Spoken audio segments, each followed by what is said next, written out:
গত একটি ভিডিওতে আমি আপনাদেরকে দেখিয়েছিলাম কিভাবে ইনশট অ্যাপসের মাধ্যমে ভিডিওতে চলন্ত লেখা তৈরি করা যায়। ইনশট অ্যাপসটি আপডেট হওয়ার কারণে কিছু কিছু অপশন আপডেট হয়েছে, যার কারণে অনেকেই এই কাজটি করতে পারেনি বা বিভিন্ন অপশন বুঝতে পারেননি। দর্শক, তাদের জন্যই আজকের এই ভিডিওটি আবারও নতুন করে করা। যারা এই চ্যানেলে নতুন তারা অবশ্যই আমার চ্যানেলটি সাবস্ক্রাইব করবেন।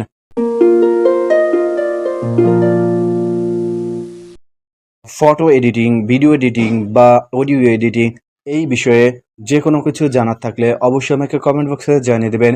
এছাড়াও আমার চ্যানেলে ফটো এডিটিং, ভিডিও এডিটিং এবং অডিও এডিটিং সম্পর্কে অনেক ভিডিও দেওয়া রয়েছে, আপনারা আমার প্লেলিস্ট থেকে দেখে নিতে পারেন।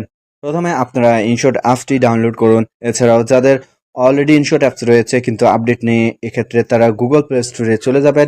গুগল প্লে স্টোরে গিয়ে যখন আপনারা ইনশট অ্যাপস লিখে সার্চ করবেন তখনই এখানে আপডেট অপশন চলে আসবে, দেন আপনারা আপডেট করবেন।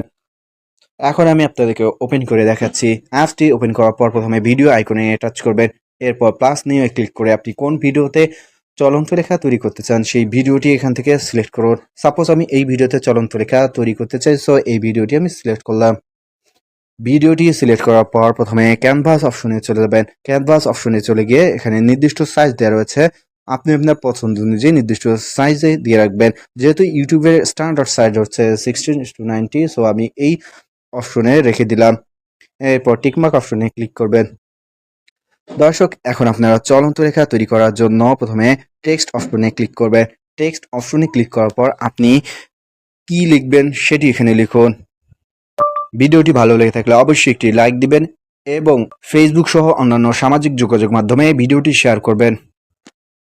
আমি এই লেখাগুলো লিখলাম, আপনি আপনার লেখাগুলো লিখবেন। এরপর টিকমার্ক অপশনে ক্লিক করবেন। দর্শক, তার আগে কিন্তু এখানে অনেকগুলো অপশন রয়েছে, যেমন এখানে একটি সার্কেল, এরপর এখানে অনেকগুলো অপশন রয়েছে, যেই অপশনগুলো আমি এর আগের ভিডিওতে দেখিয়েছিলাম। আজকের এই ভিডিওটি লং হয়ে যাবে, সো আমি এই অপশনগুলো দেখাচ্ছি না, আপনারা আমার আগের ভিডিওটি দেখলেই বুঝতে পারবেন।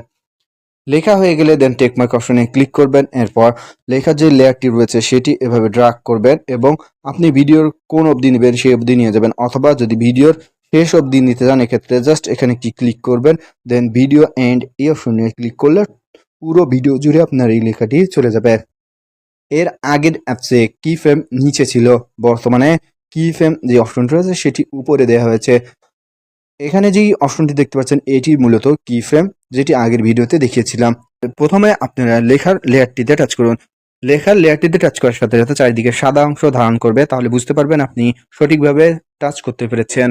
এখন আপনি প্রথমে লেখাটিকে ছোট বড় করে নিন, আঙ্গুল দিয়ে এভাবে ড্র্যাগ করে। আপনি আপনার পছন্দ অনুযায়ী ছোট বড় করতে পারবেন, আঙ্গুল দিয়ে জাস্ট ড্র্যাগ করবেন। এখন আপনি লেখাটিকে ভিডিওর শেষ অবধি এভাবে টেনে নিয়ে যান, যেভাবে আমি নিয়ে যাচ্ছি। ভিডিও শেষ অবধি টেনে নিয়ে যাওয়ার পর এখানে কি ফ্রেম যে অপশনটি দেখতে পাচ্ছেন সেখানে টাচ করবেন। এখানে টাচ করার সাথে সাথে নিচে দেখতে পাবেন একটি গ্রিন চিহ্ন দেখা যাচ্ছে। এখন আপনি ভিডিও শেষ অবধি আসুন। শেষ অবধি এসে লেখাটি এভাবে হাত দিয়ে ড্র্যাগ করে করে শেষের দিকে নিয়ে যান।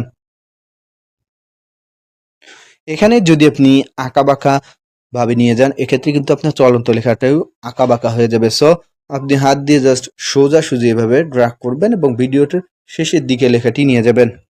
এবং নিচে দেখতে পাচ্ছেন আগের মতো এখানে একটি গ্রিন কালার চিহ্ন দেখা যাচ্ছে।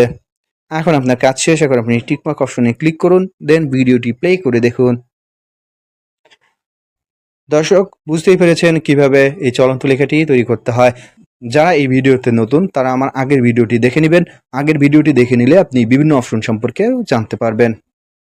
ভিডিওটি ভালো লেগে থাকলে অবশ্যই একটি লাইক দিবেন এবং আপনার ফেসবুক সহ সামাজিক যোগাযোগ মাধ্যমে এই ভিডিওটি শেয়ার করে অন্য কেউ দেখার সুযোগ দিবেন।